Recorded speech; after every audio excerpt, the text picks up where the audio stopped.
안녕하세요, 미스터 불입니다. 증시에 어두운 그림자가 드리고 있습니다. 미국의 인류투자은행인 골드만삭스의 얀 하찌우스라는 경제학자가 이런 말을 남겼습니다. 향후 2년 내에 미국의 경기 침체가 올 가능성은 35%에 육박한다고 말이죠. 네, 오늘은 영문 기사를 한번 같이 훑어보시겠습니다. With recession costs on Wall Street picking up as the Federal Reserve embarks on what could be up to 8 interest rate hikes this year. 미국 연방준비제도가 금리 인상을 8차례 시행한다고 한 이후 월가에서 많은 리세션 콜이 있었다고 합니다. 이 리세션 콜은 경기 침체가 있을 것이라는 전망입니다. Goldman Sachs no longer wants to be left out of the growing crowd 하면 골드만삭스가 군중 밖에 있으려고 하지를 않고 있습니다.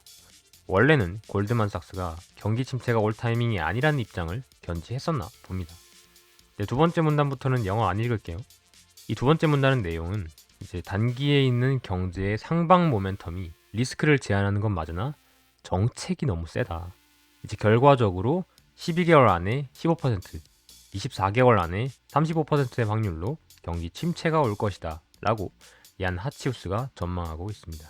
네, 아랫 문단 보시면 실제로 2차 대전 이후에 있었던 14개의 경제 긴축 사이클 중에 11개의 경우에서 2년 내에 경기 침체가 있었다고 합니다. 그리고 두 개의 문단을 내려가면 매튜 루체티라는 사람이 나오는데요. 이 도이치방크의 매튜 루체티라는 영향력 있는 사람이 먼저 이제 시장에서 리세션 콜을 했나 봐요. 이 한 사람이 이제 콜을 내니까 뒤이은 리세션 콜이 각 증권사에서 막 쏟아져 나오고 있나 봅니다. 맨 아랫 문단. 실제로 3월 생산자 물가지수 PPI가 작년 동기 대비 11.2%나 상승한 걸로 나오면서 증시가 극심하게 요동쳤다는 내용도 나오고 있습니다. 근데 11.2%면 엄청 심한 거 아니냐라고 생각을 하실 텐데 네, 심한 건 맞고요. 근데 갑자기 생산자 물가지수 인플레이션이 막 1, 2%였다가 갑자기 11%가 되어서 엄청난 쇼크인 걸로 아시는 분이 계실까봐 이제 1차 자료를 좀 가져왔는데요. 작년 2021년 11월부터 이미 10% 수준에 도달을 했고요.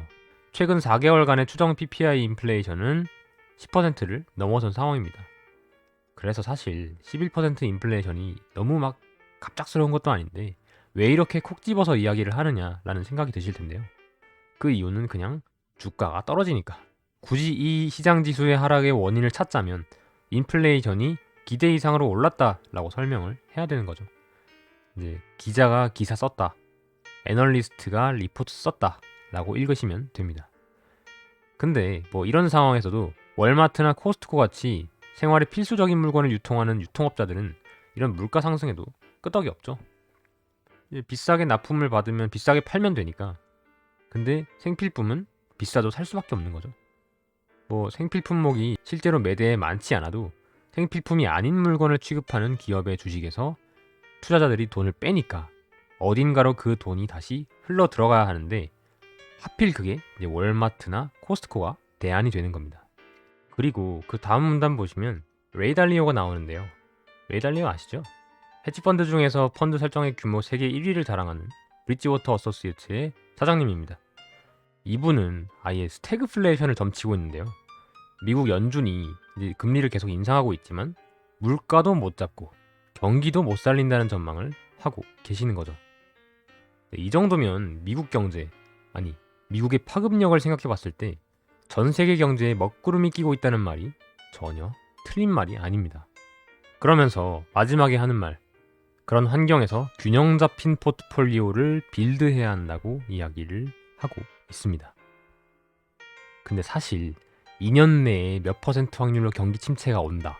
이게 30%냐 40%냐 이런 숫자 놀이는 사실 투자에 별로 의미가 없습니다.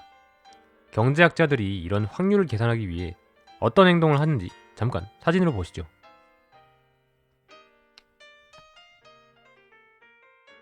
네, 이렇습니다.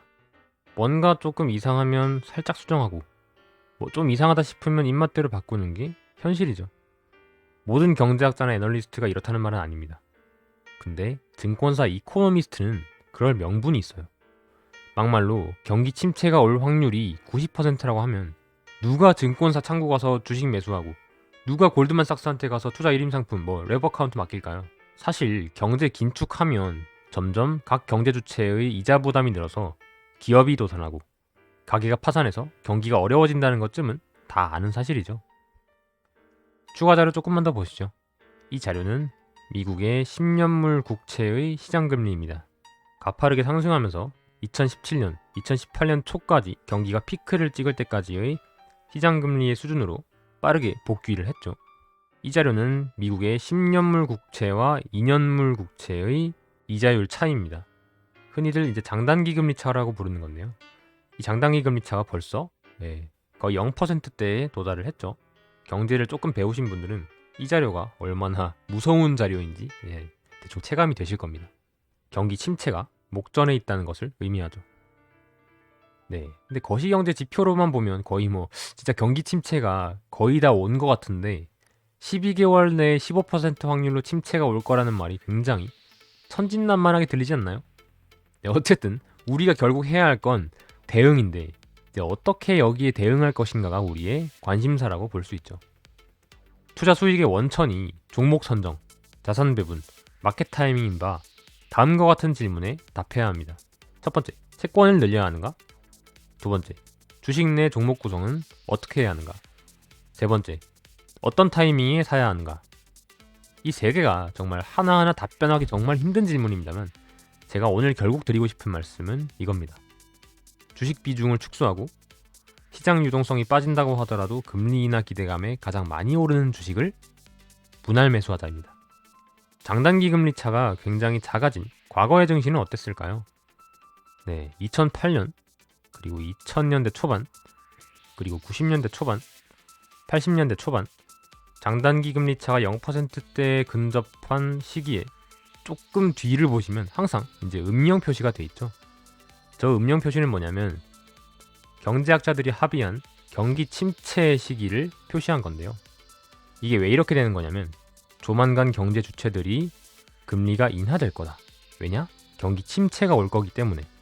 그래서 금리 인하를 통한 채권 가격의 상승을 맛보기 위해 주식 비중을 줄이고 채권 비중을 늘림으로써 장기 채권의 수요가 증가하면서 장기 채권의 가격이 증가하고 장기 채권의 이자율이 하락하기 때문에 경기 침체 이전에 장단기 금리 차가 줄어든 모습입니다.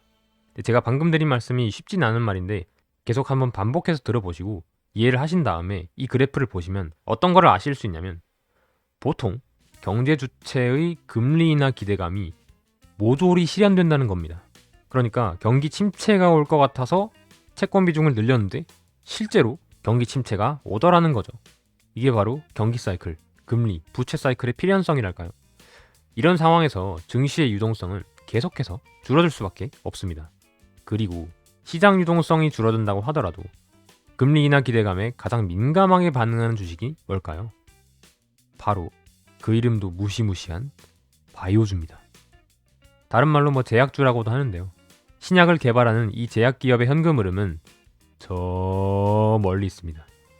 그래서 그 현금 흐름을 할인하는 할인인자가 이자율에 굉장히 크게 반응하는데요. 그래서 이자율이 증가하면 기업의 가격이 크게 변동하는 특성이 있죠.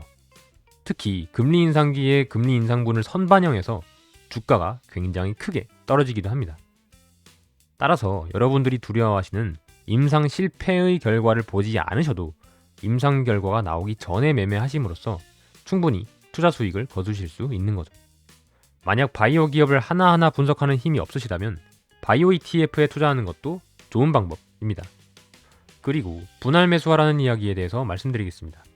여러분들은 정수리에서 팔고 발바닥에서 사시나요? 워렌 버핏도 모르는 마켓 타이밍을 우리가 알 리가 만무하죠.